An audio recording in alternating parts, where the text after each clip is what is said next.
Hey guys, how's it going? I know it's been a while since my last video, so I thought I'd give you a bit of an update as to where I've been. So in the past couple weeks, I've been fairly busy.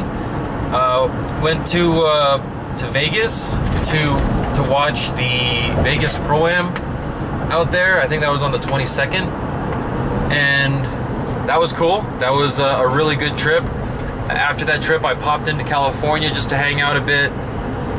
See some things, go to the beach, experience some nice weather, because at the time Colorado was pretty cold, but now Colorado's doing pretty good. It's like 72 degrees outside, so that's pretty awesome.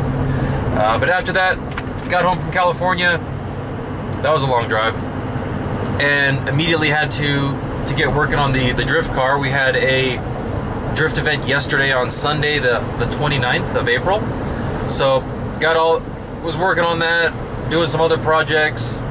Getting all my tools and stuff together.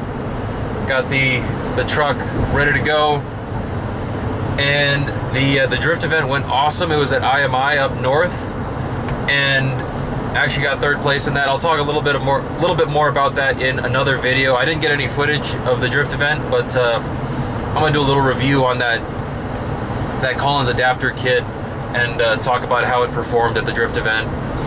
But anyways, that's where I've been. I took the Prius on that.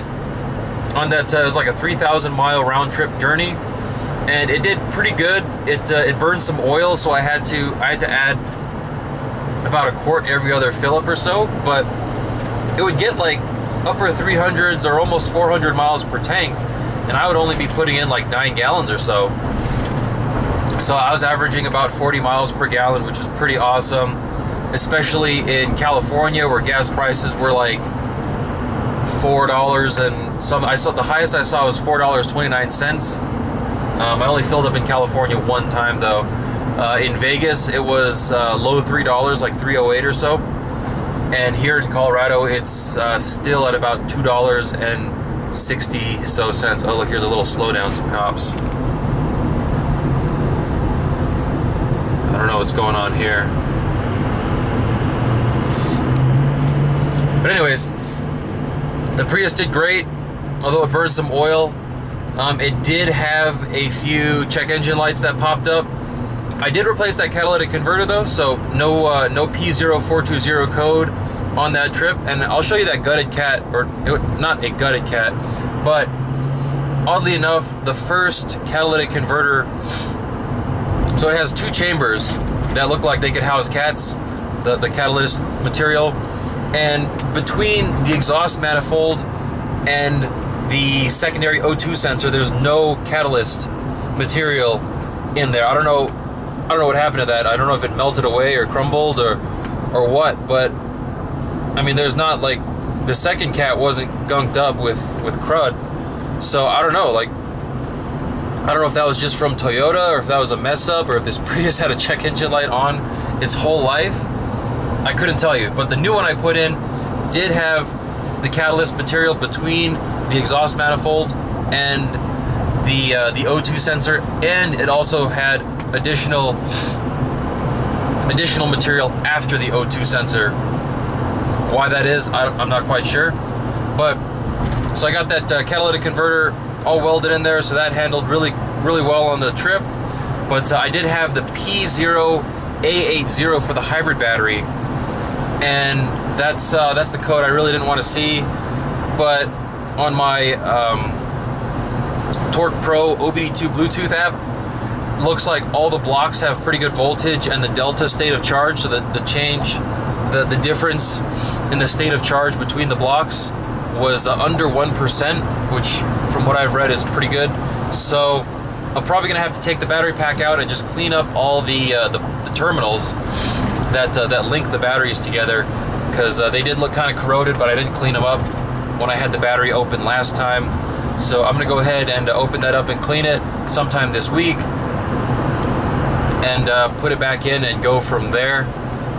But oh yeah, the Prius, the brake lights are LEDs, which are not replaceable, and they worked fine before the trip, but down in St. George, Utah, when I was getting some in and out, a cop pulled up behind me and said my brake light was out and pulled me over. So that was a fun A little nerve-wracking experience, but let me out for the morning, so no problem.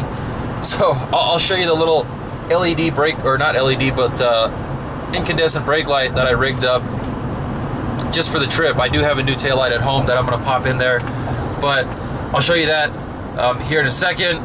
Right now I am dropping the trailer off at my storage yard, because it's Monday after the drift event, so I gotta drop this trailer off. And I'll be back home in a bit, and I'll show you that taillight. And yeah, but the Prius did well. That's basically where I've been for the past week and a half or so. Just busy with the trip, busy with life. Made it to the storage yard. Just getting this trailer off the truck.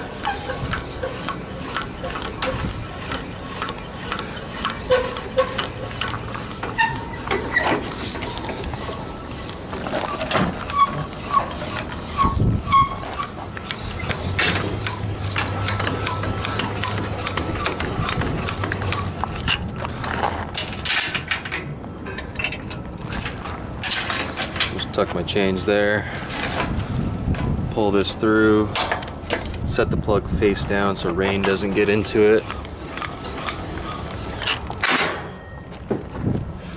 Oh, and I gotta get my custom wheel chocks.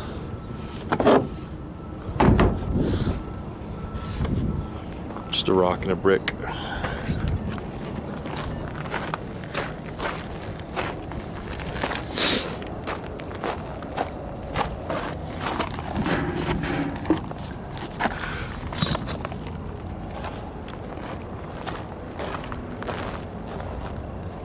We're good to go. So here's that catalytic converter off the Prius I was talking about. So this chamber still has the catalyst material in it.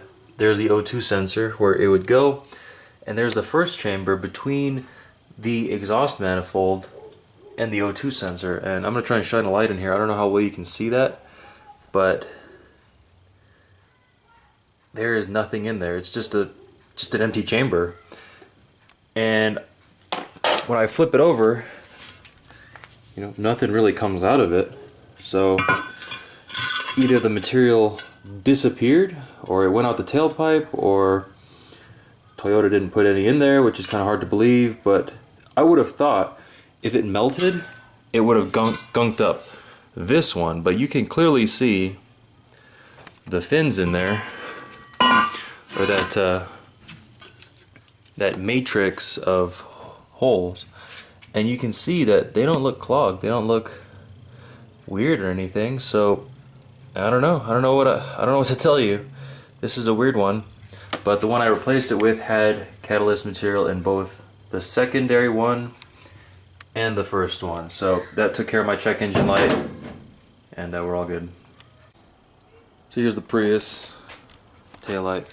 There's like 10 LEDs in here, and they're all connected to a circuit board. And they're non-replaceable, and mine was working intermittently. So what I did was I tapped into the brake light wire on the taillight side. So this is the car side. Tapped into it on the taillight side. So I had my brake light signal that went all the way to this light. So that's the positive, and then the ground just grounded to this cargo hook thing. And it worked. Made it for the trip, or made it worked well enough for the trip. But now I have a new taillight, and I'm gonna replace that and get rid of this little ghetto-ness fix. Well, hey, got the new taillight in. I got a stick pushing on the brake pedal. Got those brake LEDs shining nice and bright, both sides. There's that old one. I cut out a section to kind of seat that temporary brake light in, but I've taken all the bulbs out of it that I can, so this is just garbage now. Well, that's enough for me to be rambling on, but as always, thanks for watching. That's a little update on where I've been for the past week and a half or so. Yeah, stay tuned. I'm going to make a video about the drift event. I don't have any footage of the event, but I will be able to talk about it, talk about my CD trans, And I'll put a link in the description of not this video, but the next video when I'm talking about it, to Jesse's channel, where he has some footage of the track, so you can get an idea of what the track was like. It was a tight technical course, and third gear on that CD Trans just ate it up, no problem. That was like the perfect track for this transmission. But yeah, that's it for today. Thanks for watching. Stay tuned for more, and sub to the channel if you haven't. Give this video a like, share it to your friends. Thanks for watching.